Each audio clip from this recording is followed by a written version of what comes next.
HarperCollins presents Codename Bananas. Written and read by David Walliams.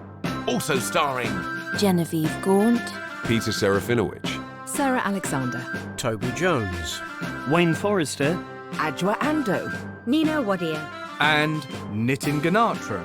sound design by Michael Bennett, with music by Mark Morris.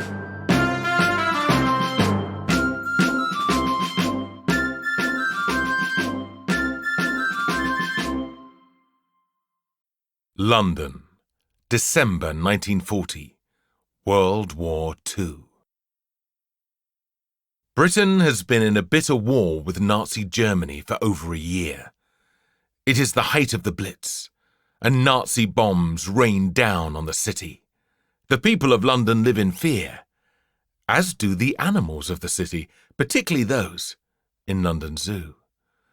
The characters in our adventure are Eric. Hi, my name is Eric.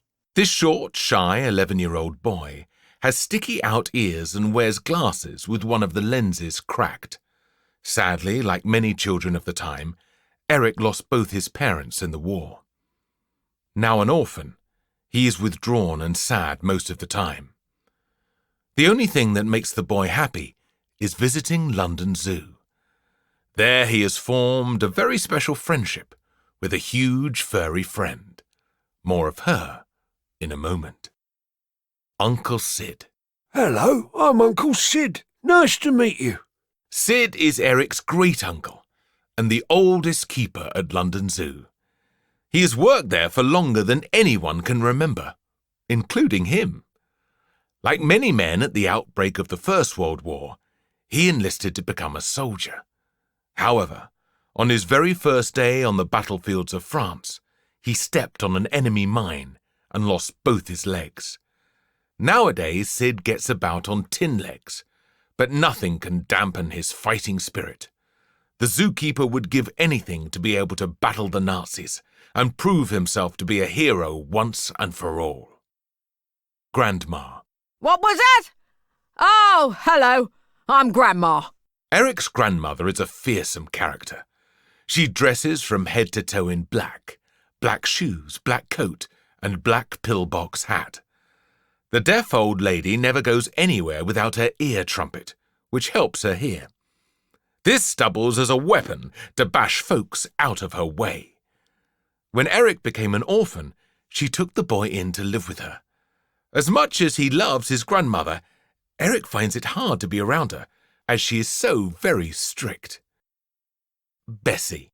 Hello, my darlings. I am Bessie. Bessie is a larger-than-life lady, bursting with love and laughter. She works as a doctor in a military hospital in London, where day and night she tends to the wounded soldiers. Bessie and Sid are next-door neighbours, living side by side in a row of tiny terraced houses. A bomb blast tore a hole in the fence that divides their back gardens, so Bessie can pop round to see Sid at any time of the day or night. Nina, the air raid warden. Hello, I'm Miss Nina Misra. I'm your friendly neighbourhood air raid warden. Turn those lights off. Nina is one of London's hundreds of air raid wardens who spring into action whenever the Nazi bombers appear. Wardens make sure that Londoners are off the streets and taking shelter whenever the air raid warning sounds. It is the perfect job for this busybody who loves nothing more than bossing folk around. Sir Frederick Frown. Hello, I'm Sir Frederick Frown. Nice to meet you. Considering Frown is the Director General of London Zoo, it may come as a surprise to you that he doesn't like animals. Creatures of all shapes and sizes give him the willies. Frown is forever in fear of being slobbered over, nibbled, or worst of all, peed on. So he spends most of the time hiding in his office, as far away from all those dreadful beasts as possible. He is so achingly posh, he speaks as if he has a plum in his mouth. Corporal Batter. Hello, sir. This old soldier from the First World War is now the night watchman at London Zoo. Batter sports a big, bushy moustache and is never without his tin helmet, his chest full of medals, and most importantly, his rifle. Batter has strict orders to shoot any dangerous animals that escape from the zoo during the nighttime bombing raids. Miss Narl. This tall, broad vet at London Zoo is called whenever an animal needs to be put down.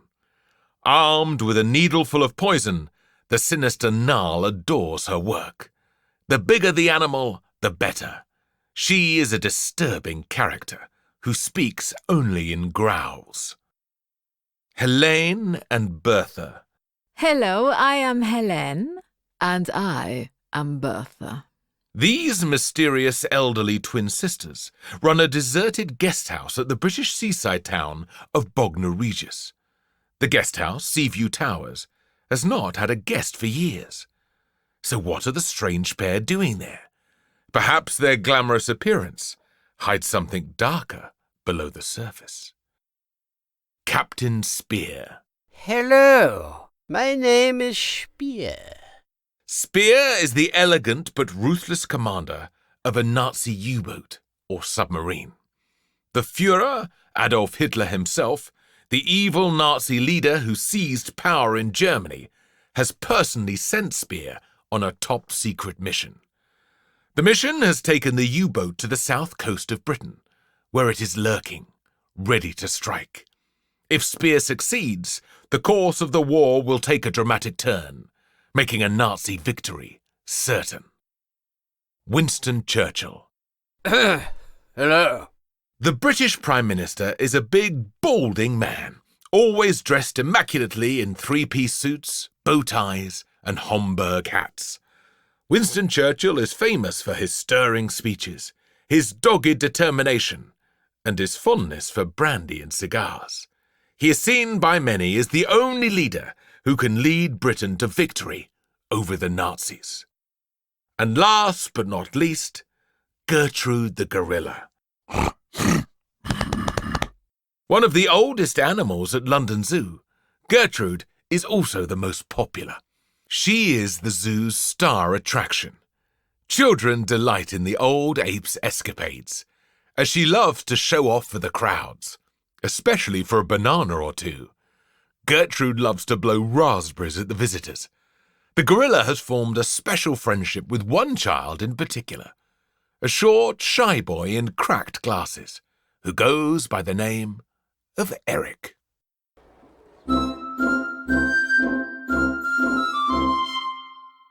Part 1. Time to Dare. Chapter 1. Wibble Wobble. Life, love, laughter. The world had been plunged into a war of unimaginable horror, so these three things were more important than ever. They are important to this story too. Our adventure begins on a cold, crisp afternoon in London in December 1940, in London Zoo to be precise. There, a little boy had just made a discovery that made him laugh for the first time in a long, long time. That little boy was an 11-year-old orphan named Eric. He was short for his age and had sticky-out ears, which made him feel like he stuck out. The boy wore glasses, but one of the lenses was cracked, and he didn't have any money to repair them. As soon as the bell rang for the end of school, Eric would run out of the gates as fast as his little legs would take him. He hated school, where he was picked on mercilessly for his sticky-out ears and given the nickname Wingnut. Eric had been given strict orders by his grandmother to hurry straight home, but he couldn't resist taking a detour. From school, he dashed through the streets, dodging the mountains of rubble. There were adventures to be had in the wreckage of downed Nazi planes, burnt-out double-decker buses or bombed buildings. But the boy didn't dilly-dally. Oh no, he was in a rush to get to his favourite place on earth, London Zoo. Apart from the animals, the best thing about the zoo was that Eric could get in for free. That was because his uncle worked there as a zookeeper. Uncle Sid was really his mum's uncle, but Eric always called the old man Uncle Sid too. Sometimes Eric would even help Sid with his work. This he loved more than anything. His dream was to be a zookeeper himself one day. To Eric, animals seemed so much nicer than humans. None of them made fun of his sticky-out ears for a start. Some of them had sticky-out ears too. No matter, they were all beautiful in their own way. Eric loved feeding the animals, washing them, and he didn't even mind mucking out their cages. Some elephant droppings weighed a ton, and shoveling them was a two-man job. A spotter's guide to animal droppings, from the smallest to the largest. Ant, piranha, scorpion, penguin, armadillo, zebra, tiger, gorilla, camel, rhinoceros, and elephant!